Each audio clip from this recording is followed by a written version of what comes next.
मेरा नाम है हरिया, मैं काम करता हूँ बहुत बढ़िया, खाता हूँ खाना और रोज गाता हूँ गाना। अरे यार, आज तो बहुत देर हो गई। इस खतरनाक जंगल को देखकर तो मेरे हाथ पैर ठंडे हो गए हैं।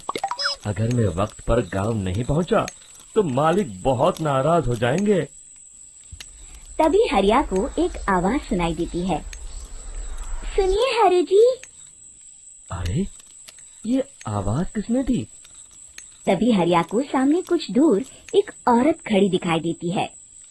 अरे भाई, ये औरत अकेली इतनी रात को इस जंगल में क्या कर रही है?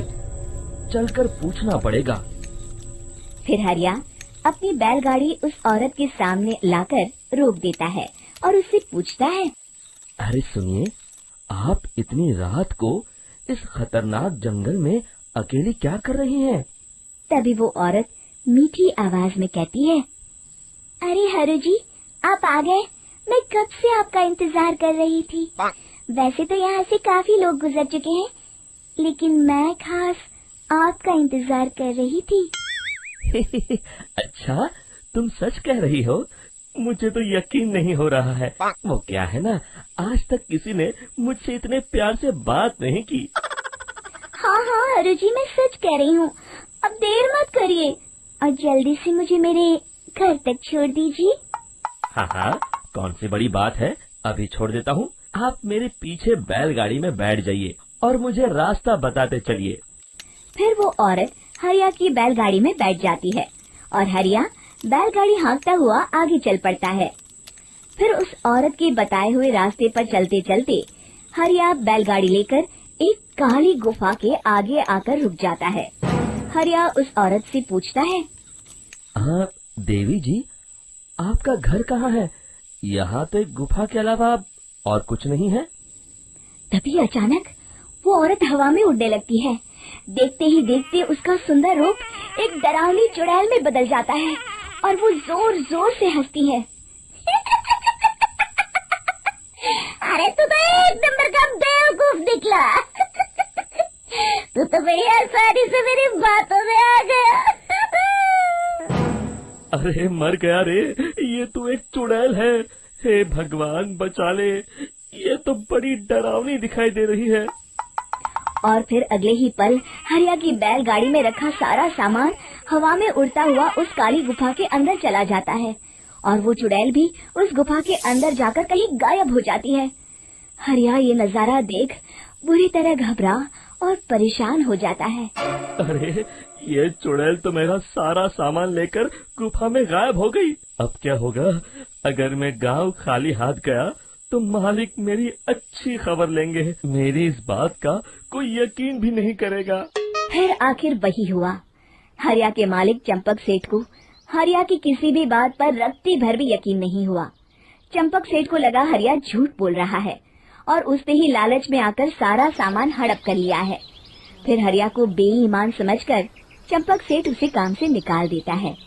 अगले दिन अपनी दुकान में परेशान बैठा चंपक सेठ गुस्से में बड़बड़ाता है। अरे, दुकान में तो सामान बिल्कुल भी नहीं है। अब मुझे ही शहर जाकर सामान लाना होगा। फिर वो अपनी बैलगाड़ी लेकर शहर चला जाता है। शहर से सामान लेकर जब चंपक सेठ वापस गांव लौट रहा होता है, तभी उसे एक आवाज सुनाई देती है। चंपक जी, ओ चंपक जी। अरे, ये तो कोई मेरा नाम लेकर मुझे पुकार रहा है। फिर उस रास्ते में वही औरत खड़ी दिखाई देती है। फिर क्या था, हरिया की तरह चंपक सेठ भी उस औरत के पास अपनी बैलगाड़ी लेकर जाता है और वो भी उसकी चिकनी चुपड़ी बातों के मुंह जाल में फंस जाता है। फिर चुड़ैल उसे भी अपनी गुफा तक ले जाती है और उसका सारा सामान लेकर गुफा में गायब हो जाती है। बेचारा चंपक सेठ लाचार होकर खाली हाथ गांव लौट आता है। फिर ये उस जंगल में रोज की बात हो जाती है। जो कोई भी शहर से कुछ लेकर गांव की तरफ लौटता, वो चुड़ैल उसे बेवकूफ बनाकर उसका सारा सामान लेकर गुफा में गायब हो जाती। एक दिन हरिया एक लकड़हारे को उसी जंगल की तरफ जाते हुए देखता है। फिर हरिया उसे रोकते हुए कहता है। अरे भाई, क्यों अपनी मौत को दावत दे रहे हो? मेरी बात मानो, आगे जंगल में मत जाओ, वहाँ एक बड़ी भयानक चुड़ैल रहती है। लकड़हारा हरिया की बातों को नजरअंदाज करते हुए कहता है, अरे भाई, मुझे पहले ही बहुत देर हो चुकी है, मुझे जाने दो भाई। शाम तक लकड़ियाँ काट कर शहर के बाजार में बेचना है। तुम अपनी ये कहानी किसी फुर्सत में बैठे इंसान को सुनाओ, मैं तो चला। इतना कहकर लकड़हारा वहाँ से आगे जंगल की तरफ चला जाता है। फिर अगले दिन गांव के मुखिया के घर के बाहर बहुत सारे लोग जमा हो जाते हैं। तभी हाथ में कुल्हाड़ी लिए खड़ा लकड़हारा कहता है, अरे मुखिया जी, अब आप ही हमें बचाइए उस जंगल वाली चुड़ैल से। हमारा सारा काम तो शहर से ही होता है। अरे मुखिया जी, उस चुड़ैल की वजह से तो मैं पूरी तरह बर्बाद हो गया हूँ। हम सबको मिलकर उस चुड़ैल का कोई इलाज करना पड़ेगा। तभी भीड़ में खड़ा वीरा कहता है, आप लोग चिंता मत करिए, कल से वो चुड़ैल किसी को नहीं लूट पाएगी। मेरे पास एक बहुत अच्छी तरकीब है। तभी चंपक सेठ उसका मजाक उड़ाते हुए कहता है, अरे तेरा नाम वीरा है तो क्या हुआ? तूने अभी उस चुड़ैल को देखा नहीं है? जाकर अपना काम कर, बड़ा आया। तब मुखिया जी कहते हैं, नहीं नहीं चंपक सेठ, मुझे लगता है हमें इस लड़के को एक मौका देना चाहिए। फिर सभी गांव वाले मुखिया जी की बातों से सहमत हो जाते हैं और वीरा शाम को एक बैलगाड़ी में कुछ सामान लादकर उस जंगल की ओर चल देता है। वीरा, ओ वीरा, कहाँ जा रहा है? तभी वीरा मुड़ के देखता है, वही चुड़ैल एक औरत के रूप में खड़ी है। अरे बहन जी, मैं आपको ही ढूंढ रहा था। देखिए, मैं आपके लिए क्या लाया हूँ। अरे वाह, तो खुद मेरे लिए इतना सामान लाया है। तू ही अकेला गांव में समझदार है। जरा देखो, मैं भी खोल के, बड़ी भूख लगी है।